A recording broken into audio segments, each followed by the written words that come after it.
Hey guys, Mickey Swafford, Chattanooga Jiu Jitsu Academy.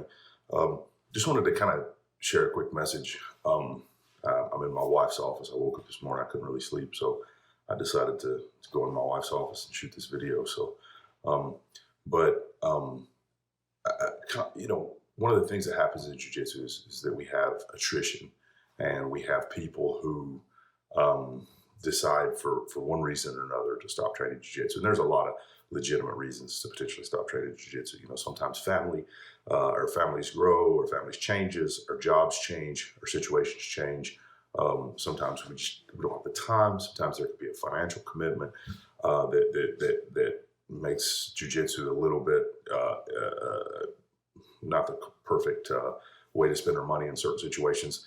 But one of the things that always troubles me is that when people quit because Jiu-Jitsu is hard, right? And I think it's probably the number one reason people quit Jiu-Jitsu and people stop training Jiu-Jitsu.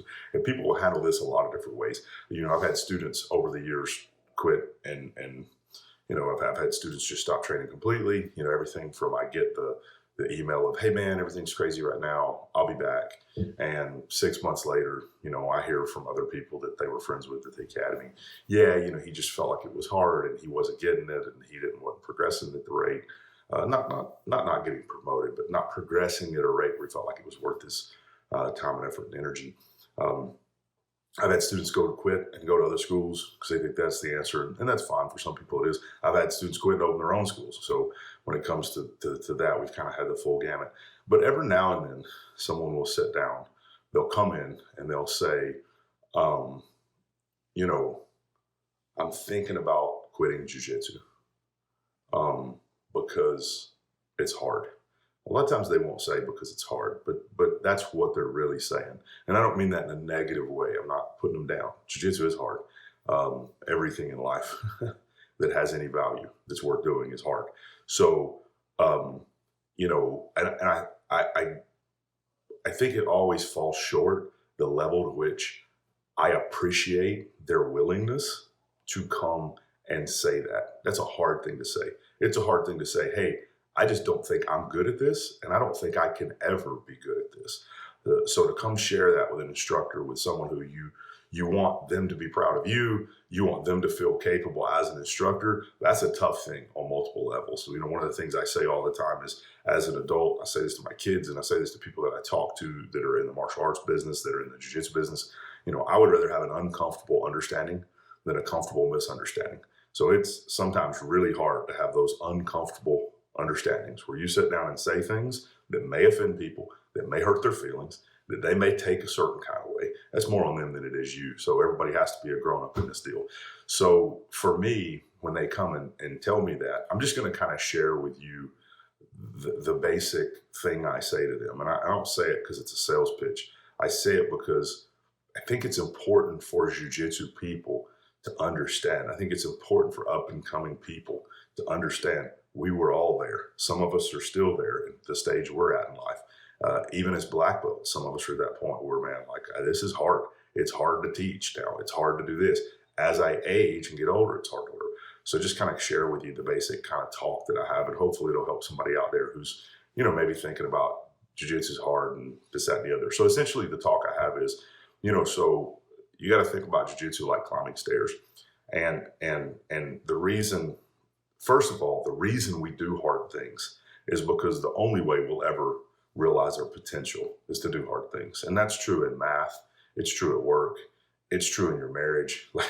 It's true. And I've failed in all these things I've just said, so I'm not perfect on any stretch of the imagination, but it's true in everything. Everything that's worth doing is going to be hard. And the only way you will ever reach your potential in anything, right, is to do hard things. Be willing to do that little piece of work. And I always say, think about it like stairs, right? When we think about potential, we can think about stairs and climbing a stair, right? If the things that were hard yesterday, by yesterday, I mean 6 months ago, a year ago, and this can be at work, this can be with your children, this can be in school, and this can be in jiu-jitsu, this can be in basketball, literally be in anything. The things that were hard yesterday are easy today, right? They're easy today. We don't have to think about them.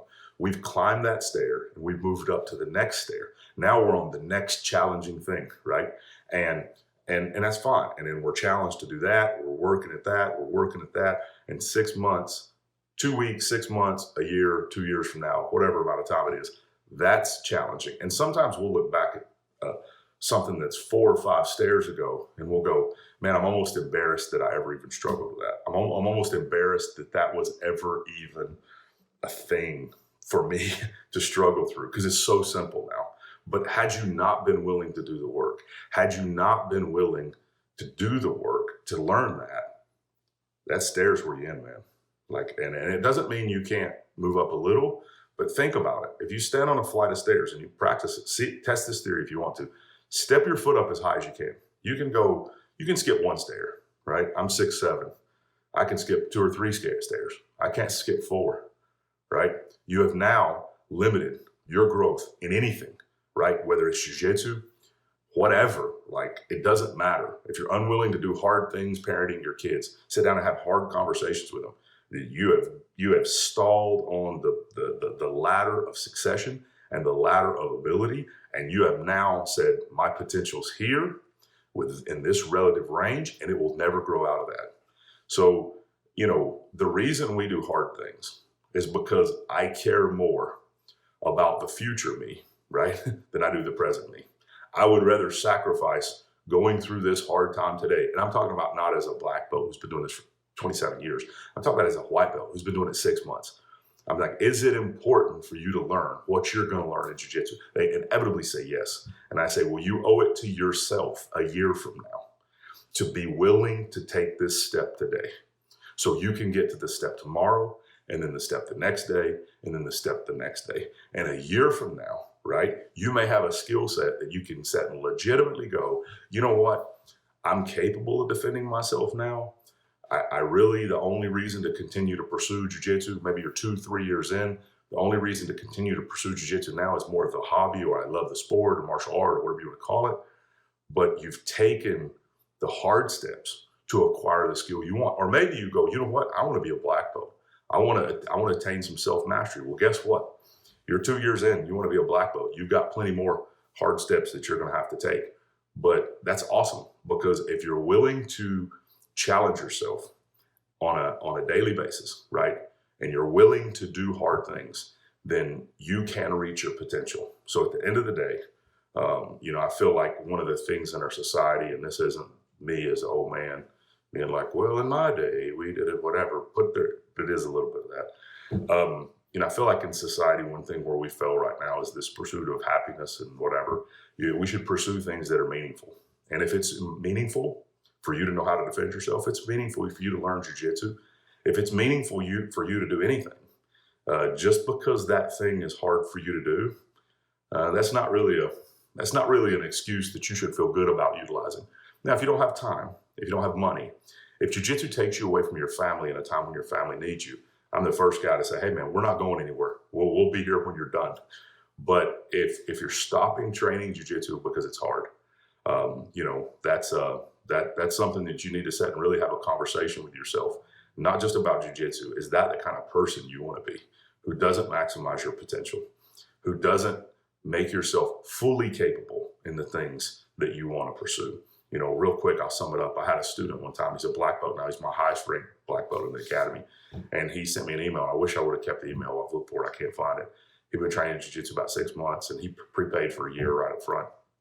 And he just sent me an email, and he said, hey man, he was an instructor for a long time at the academy. He's kind of backed away from that now. And his son's 16 now, 15, and trains at the academy a couple times a week. But he sent me an email. He just said, hey man, if I want to be good at this, I want to do this, I want to learn this, but I feel like maybe I'm not capable of learning this.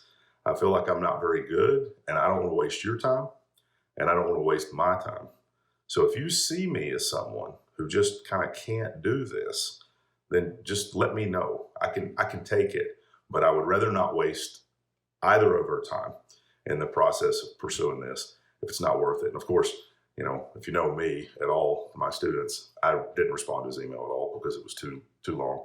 I almost wanted to send it too long, didn't read, but I did read it, so I didn't send that. But the next time he was in class, I just sat down and had a conversation with him. I said, no, man, you're exactly where you need to be. You're at this spot where you kind of can't see your way out of the forest. Everything's going to clear up for you. Everything's going to start to make sense. Everything's going to slow down. This is a part of the process. You just need to go through it. He was like maybe a 2 or 3 stripe white belt. I don't remember exactly, but he was in that phase. That 2 stripe white belt to blue belt with about a stripe is just a tough spot for a lot of people. And, you know, we had one conversation about it. He said, okay, that's all I needed to hear. And, you know, almost 19, 18 years later, he's still at the academy. He's still training. He's a 2nd degree black belt, and he's widely regarded as one of the more technical guys in the academy.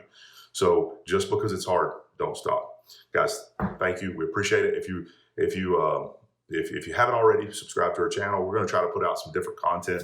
We're putting out some videos, but we're also going to put out some talks like this where we just talk about things that help you stay grounded in jiu-jitsu, help keep you on the path, and kind of go from there. So thank you very much. Have a great day, and we'll see you on the mats.